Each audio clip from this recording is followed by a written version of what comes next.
Hello student, welcome back to success mantra. तो स्वागत है एक बार फिर से आप सभी का हमारे the Hindu daily news analysis में। तो आज यानी कि 6 अगस्त 2025 के द हिंदू में क्या है खास जो कि एग्जाम पर्सपेक्टिव से बहुत ही ज़्यादा इंपॉर्टेंट है। चलिए जल्दी से डिस्कस कर लेते हैं। So the first news from the Hindu today is from India Philippines relations. India Philippines ties elevated to strategic partnership says PM. तो एच बी ऑल नो, कल हमने डिस्कस किया था द हिंदू में कि फिलीपींस के president Ferdinand Marcos junior visit करने वाले हैं इंडिया को, और ये विजिट 4 डेज की होने वाली है, यानी कि एक लंबी विजिट पे आने वाले हैं फिलीपींस के प्रेसिडेंट। तो जब कभी भी कोई foreign head of the state India की विजिट पे आता है, या कहीं भी जनरली इंडिया के प्राइम मिनिस्टर या प्रेसिडेंट भी किसी फॉरेन विजिट पे जाते हैं, तो एक वेलकमिंग रिमार्क दिया जाता है होस्ट कंट्री की तरफ से। तो वही वेलकमिंग रिमार्क दिया गया है प्राइम मिनिस्टर नरेंद्र मोदी की तरफ से, और इन्होंने बोला कि जो इंडिया फिलीपींस के रिलेशन है ना, वो अब आम रिलेशन, कॉमन रिलेशन नहीं रहने वाले हैं। अब इन रिलेशन को एक्सटेंड किया जाएगा स्ट्रेटेजिक पार्टनरशिप तक।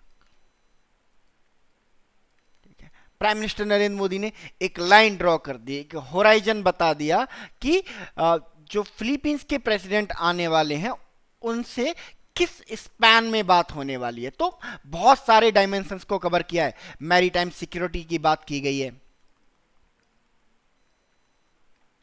मैरीटाइम सिक्योरिटी की बात की गई है, फ्री नेविगेशन की बात की गई है, ठीक है। इसके अलावा पीटीए की भी बात की गई है, प्रीफरेंशियल ट्रेड एग्रीमेंट की भी बात की गई है। क्या होता है ये पीटीए, प्रीफरेंशियल ट्रेड एग्रीमेंट? दो कंट्री है ना, मान लो जैसे इंडिया और फिलीपींस है, ठीक है। अब इंडिया में सबसे फेमस मान लो मैंगो है, फिलीपींस में जो सबसे फेमस है मान लेते हैं राइस है ना? बहुत अच्छी क्वालिटी का राइस होता है फिलीपींस में, बट उसे उसके पास मार्केट नहीं है। इंडिया के पास बहुत अच्छी क्वालिटी का मैंगो होता है, बट उसे भी मार्केट चाहिए। तो इंडिया और फिलीपींस पीटीए के अंदर मिलकर डिसाइड करेंगे कि हम अपने मैंगोज फिलीपींस में भेजते हैं, आप अपना राइस इंडिया में बेचिए, और इन दोनों पर कोई भी टैक्स या टैरिफ नहीं लगाया जाएगा। यानी कि कुछ आइटम्स को क्या दिया जाता है, प्रीफरेंस दिया जाता है। That is by the trade agreement is known as preferential trade agreement. तो ऐसा ही पीटीए साइन होने की पॉसिबिलिटी है, या हो सकता है कुछ और डेवलपमेंट हो, इस पे बात हो, है ना। तो इस बारे में प्राइम मिनिस्टर नरेंद्र मोदी ने बताया। इसके अलावा है ना, फ्री मैरीटाइम कॉपरेशन की बात की गई है, फ्री नेविगेशन की बात की गई है। और ये फ्री नेविगेशन की जब बात करता है इंडिया, है ना, तो इंडिया बात करता है साउथ चाइना सी की इनडायरेक्ट वे में, डायरेक्टली नहीं बोलता है, क्योंकि फिलीपींस एक ऐसा कंट्री है, देखो हम मैप के थ्रू अगर इसे समझने की कोशिश करें, this is Philippines, this is Philippines, ठीक है। और फिलीपींस के पास में जो वाटर बॉडी है वो है साउथ चाइना सी।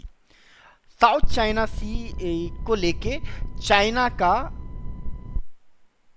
इन कंट्रीज से डिस्प्यूट रहता है, फिलीपींस, कंबोडिया, वियतनाम, ब्रूनेई, है ना, इंडोनेशिया, है ना। जो चाइना है वो साउथ चाइना सी को क्लेम करता है कि ये हमारा पार्ट है, ठीक है, ये पूरे के पूरे साउथ चाइना सी पे हमारी मोनोपोली होनी चाहिए। वेयरएज फिलीपींस, वियतनाम, ब्रूनेई जैसे जो छोटे छोटे कंट्री हैं, आइलैंड बेस्ड कंट्री, ये कहते हैं कि नहीं, ये तो अनफेयर है ना, हमारी टेरिटरी के सामने आता है, मतलब इस पर हमारा भी राइट होना चाहिए। तो इंडिया इस पर एक न्यूट्रल स्टांस अपनाता है कि ना तो ये चाइना का है, ना फिलीपींस का है, ना वियतनाम का है, ना ब्रूनेई का है ना। यहाँ पे क्या होना चाहिए, फ्री नेविगेशन होना चाहिए। और यही फिलीपींस चाहता है। फिलीपींस या वियतनाम या फिर ब्रूनेई ये नहीं चाहते कि कोई कंट्री उनके सपोर्ट में आए और ये कह दे कि साउथ चाइना सी फिलीपींस का पार्ट है, वियतनाम का पार्ट है, या ब्रूनेई का पार्ट है, ठीक है। ये जो कंट्री है ये चाहते हैं कि जो भी कंट्री साउथ चाइना सी के बारे में बात करे वो यहाँ पे फ्री नेविगेशन की बात करे। यहाँ पे किसी का राइट होना भी नहीं चाहिए, ना चाइना का होना चाहिए, ना वियतनाम का होना चाहिए, ना फिलीपींस का होना चाहिए, ना ब्रूनेई का होना चाहिए, ठीक है, तो अब जो भी कंट्री साउथ चाइना सी पे फ्री नेविगेशन वाला स्टांस रखता है, तो ये कंट्री उसके साथ फ्रेंडली रिलेशन मानते हैं कि ये हमारा फ्रेंड है, ठीक है। वेयर एज चाइना उसे अपना एनिमी मान लेता है, क्योंकि चाइना का क्या है स्टांस कि South China Sea is the water body of Republic of China, People Republic of China, ठीक है। अब जैसे इनके जो सपोर्टर कंट्रीज हैं लाइक रशिया हो गया या पाकिस्तान हो गया, नॉर्थ कोरिया हो गया, वो साउथ चाइना सी के बारे में क्या बोलेंगे कि South China Sea is the part of China, ठीक है। तो फ्री नेविगेशन की बात की गई है। इसके अलावा एक हमारा हिडन एजेंडा रहता है फिलीपींस के साथ, और वो रहता है डिफेंस इक्विपमेंट का।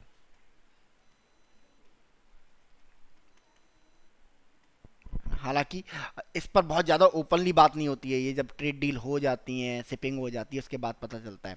जैसे फिलीपींस ने अभी हाल ही में हमसे परचेज किया है ब्रह्मोस, ठीक है। अब फिलीपींस के साथ प्रॉब्लम क्या है, देखो China as a enemy work करता है साउथ चाइना सी में फिलीपींस के लिए, है ना। तो फिलीपींस को चाहिए वेपन, अमेरिकन वेपन अफोर्ड नहीं कर सकते, ठीक है। रशिया वेपन देगा नहीं, जो फ्रेंच वेपन है या वेस्टर्न वेपन है वो ये अफोर्ड कर नहीं सकते, तो इनके लिए इंडिया एक मेजर डिफेंस सप्लायर के रूप में दिखता है, ठीक है। तो इन सारे इश्यूज पर बात होगी मोस्ट प्रोबेबली, और देखते हैं कि फिलीपींस इंडिया के लिए किस तरह की अनाउंसमेंट करता है ना। ये तो हमने बता दिया कि भाई हम फ्री शिपिंग को, फ्री जो नेविगेशन है उसको प्रमोट करते हैं, हम पीटीए के बारे में बात करेंगे, डिफेंस के बारे में बात करेंगे, मैरीटाइम कॉपरेशन के बारे में बात करेंगे, डिफेंस एक्सरसाइज के बारे में बात करेंगे। फिलीपींस की तरफ से देखते हैं कैसा रिस्पॉन्स निकल के आता है इस विजिट के बाद, और मोस्ट प्रोबेबली इससे अच्छा रिस्पॉन्स ही निकल के आएगा, बिकॉज जितनी ज़्यादा ज़रूरत इंडिया को फिलीपींस की है ना, उससे कहीं ज़्यादा ज़रूरत फिलीपींस को इंडिया की है अगेंस्ट चाइना, ठीक है। चलिए नेक्स्ट फिलीपींस की बात करें, कल भी हम लोगों ने डिस्कस किया था, पैसिफिक ओशन में एक कंट्री है, दिस इज फिलीपींस, कैपिटल इसकी मनीला है, एंड करेंसी कौन सी इस्तेमाल करते हैं ये, पीसो। लैंग्वेज यहां पे फिलिपिनो बोली जाती है, this is Filipino, and English भी बोली जाती है। और president Bong Bong François Marcos junior, ठीक है। नेबरिंग कंट्रीज की बात करें तो नेबरिंग कंट्रीज इसके ब्रूनेई मिलेगा आपको, इंडोनेशिया मिलेगा, है ना, वियतनाम भी इसका नेबरिंग कंट्री है, ताइवान, हालांकि दुनिया में कुछ कंट्रीज इसको सेपरेट नेशन नहीं मानते हैं, है ना, बट हाँ कुछ कंट्री हैं जो ताइवान को as a separate entity accept करते हैं। चलिए next news, how should money laundering be tackled. Money laundering, है ना, व्हाट इज मनी लॉन्ड्रिंग, हम लोगों ने क्लास में बहुत बार पढ़ा है इसे इकोनॉमी में, और बहुत इन डेप्थ में डिस्कस किया है ना। एक ओवरव्यू में डिस्कस कर लेते हैं मनी लॉन्ड्रिंग एक्चुअली होती क्या है।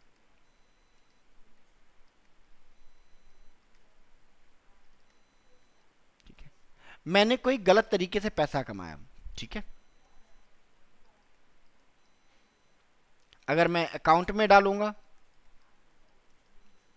तो इनकम टैक्स के रडार पे आ जाएगा, इन्फोर्समेंट एजेंसी के रडार पे आ जाएगा, और मुझे जेल हो जाएगी, ठीक है।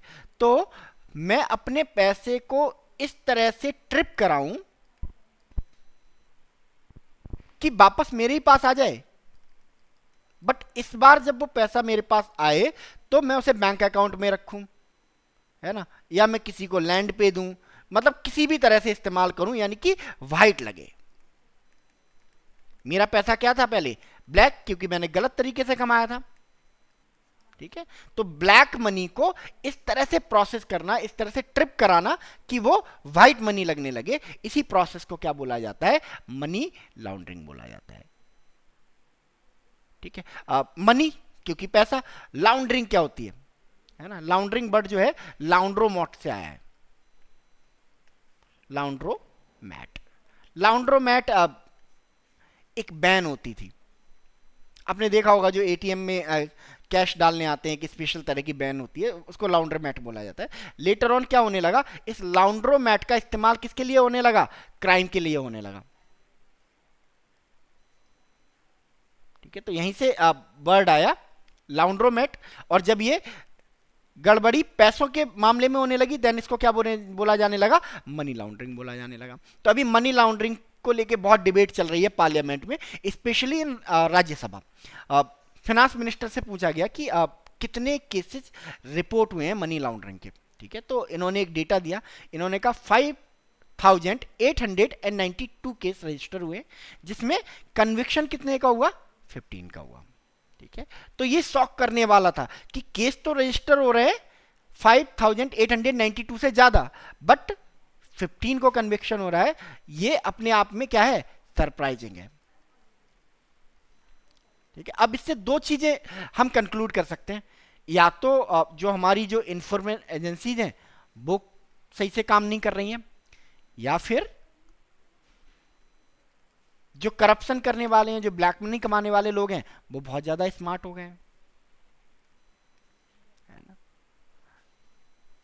तो अब ब्लैक मनी कमाने वाले स्मार्ट हो गए हैं, तो ये तो कोई एक्सक्यूज नहीं हो सकता ना। इन्फोर्समेंट एजेंसियों का काम ही क्या है ना, ऐसे लोगों को कंट्रोल करना, ऐसी एक्टिविटीज को रोकना।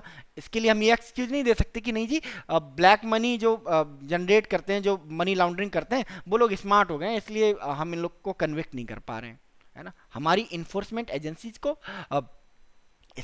खुद को इतना कैपेबल बनाना होगा कि इनके साथ कोप अप कर सके, है ना। तो बहुत सारे क्वेश्चन रेज हो गए ईडी के ऊपर, है ना, क्योंकि मनी लॉन्ड्रिंग से रिलेटेड केसेस को ये आपकी इन्फोर्समेंट डायरेक्टरेट ही देखती है, ईडी ही देखती है ना।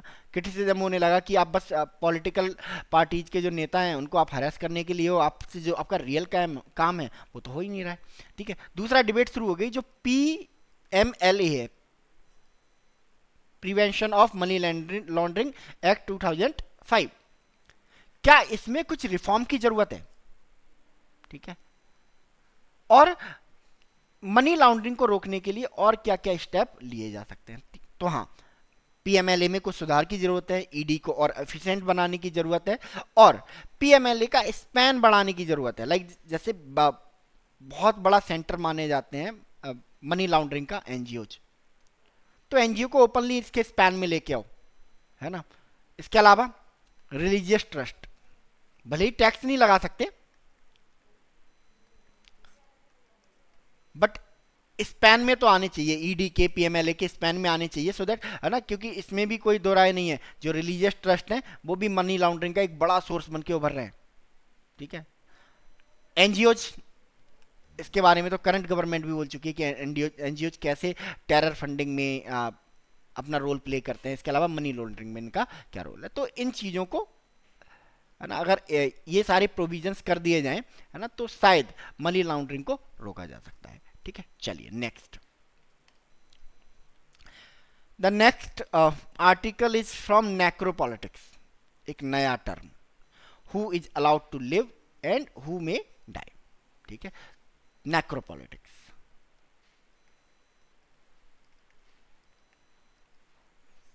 वाइडली पूरी दुनिया में न सिर्फ इस वर्ड का इस्तेमाल हो रहा है, बट कि जो है प्रैक्टिकलिटी में इसको इंप्लीमेंट भी किया जा रहा है। फॉर एग्जाम्पल, है ना, चाइना में एक प्रोविंस है सिंजियांग, और यहां पर रहते हैं उइगर मुस्लिम्स। ठीक है, चाइना जो कुछ भी यूगर मुस्लिम्स के साथ कर रहा है वो किसी से छिपा नहीं है ना। जिस तरह का टॉर्चर कर रहा है, जिस तरह से आप इनके रिलीजन को, है ना, डिसेक्रेट करने की कोशिश की जा रही है, मस्जिदों को तोड़ा जा रहा है ना, इस प्रोविंस में चाइना के। ठीक है, on the other hand Israel Gaza में जो कुछ भी कर रहा है ना, जो भी गाजा में रहने वाले मुस्लिम्स हैं उनको मारा जा रहा है on the in the name of, है ना, फाइट अगेंस्ट टेरर। ठीक है, बट अगर रेजिस्टेंस की बात देखें, है ना, तो कुछ लोग हैं, कुछ लोग नहीं, बहुत सारे लोग हैं, है ना, जो एक्चुअली इस पे तो बात कर रहे हैं, इस पे बात नहीं कर रहे हैं। चाइना उइगर मुस्लिम्स के साथ क्या कर रहा है, किस तरह से टॉर्चर किया जा रहा है ना, बल्क में खड़ा होकर 100-200 लोगों को एग्जीक्यूट कर दिया जा रहा है, बट इस पे बात नहीं हो रही है। इसके बारे में पूरी दुनिया में प्रोटेस्ट चल रहे हैं, है ना। This is called necropolitics. ठीक है, कि अब किसी का, जिसका जीना मरना हमारे लिए सुटेबल है उसी हिसाब में बोलना कि who is allowed to live और हु में डाई, यही होती है नेक्रोपॉलिटिक्स, है ना। उइगर मुस्लिम्स क्योंकि हमारे इंटरेस्ट में नहीं है तो हम उन पर बात नहीं कर रहे हैं, लेट देम डाई, ठीक है। बट इससे हमारा प्रोपेगेंडा फुलफिल हो रहा है, हमारे इंटरेस्ट फुलफिल हो रहे हैं, तो हम इस पे बात करेंगे, ठीक है। तो इसी के बारे में बोला गया है। अब एक अफ्रीकन राइटर थे, उन्होंने इसका कॉन्सेप्ट दिया था और आज हर जगह इसका इस्तेमाल हो रहा है, ठीक है।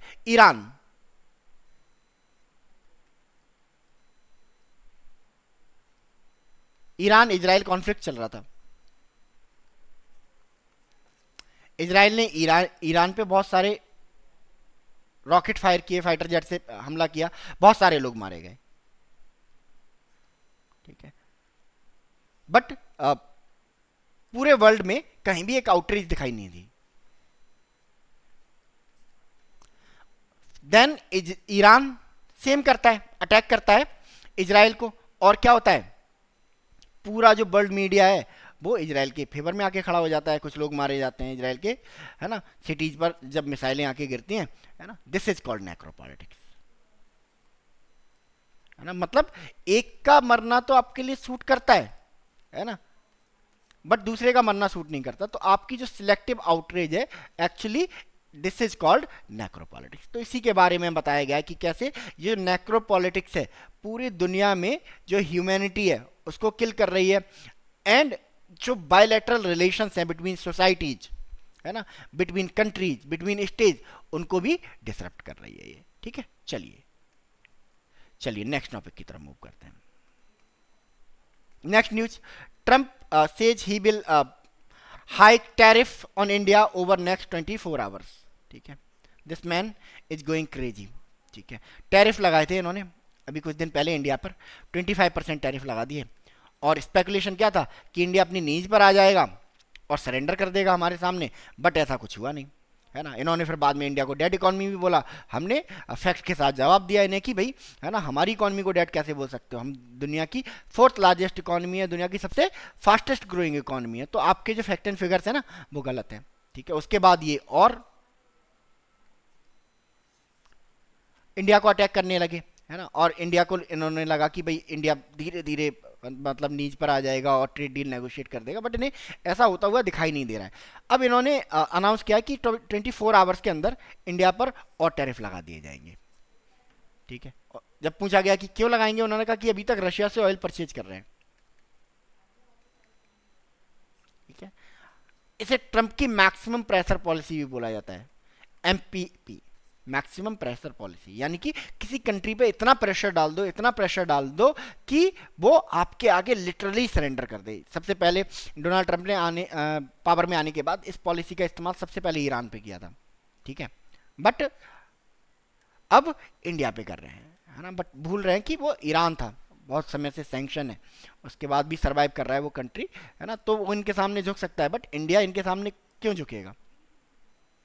जितनी जरूरत इंडिया को यूएसए की है उतनी ही जरूरत यूएसए को इंडिया की है, ठीक है। चलिए next news is from Bangladesh. Yunus vows constitutional status for 2024 uprising in July declaration, ठीक है। तो 5 अगस्त को डिक्लेयर करने जा रहे हैं ये, है ना, जुलाई डिक्लेरेशन यहाँ पे लागू किया जाएगा, और जो 1971 की लिबरेशन वॉर है उनको ट्रिब्यूट पे की जाएगी हर साल, है ना। बट इस लिस्ट से शेख मुजीबुर रहमान जो फाउंडिंग फादर थे बांग्लादेश के, उनका नाम हटा दिया गया है, ठीक है। इसके अलावा जो स्टूडेंट अपराइजिंग हुई थी उसको भी इस जुलाई डिक्लेरेशन में शामिल किया जाएगा, ठीक है। तो फाइनली अब इसका जो ड्राफ्ट है वो रेडी हो गया है, एंड अब ये ड्राफ्ट बहुत सारी पार्टीज को पसंद भी नहीं आया है, जैसे जो रूलिंग पार्टी हुआ करती थी जिसकी प्राइम मिनिस्टर शेख हसीना थी, अवामी लीग, उन्होंने क्रिटिसाइज किया है। ठीक है, बीएनपी जो मेन नेशनल ऑपोजिशन पार्टी हुआ करती थी at the time of Sheikh Hasina, तो उन्होंने भी इसको बॉयकॉट कर दिया। ठीक है, बाकी जो मोहम्मद यूनिस है, जुलाई डिक्लेरेशन के साथ इन्होंने बोला है कि जल्दी देश में क्या होंगे, फ्री एंड फेयर इलेक्शंस भी होंगे। ठीक है, तो देखते हैं यहाँ क्या क्या होता है। तो तब तक आप कमेंट सेक्शन में आप मुझे बताओ कि जो बांग्लादेश है उसकी करेंसी क्या है। ठीक है, तो चलिए आज के द हिंदू में इतना ही रखते हैं, मिलते हैं कल यानी कि 7 अगस्त के द हिंदू के साथ। तब तक के लिए thank you so much and God bless you all.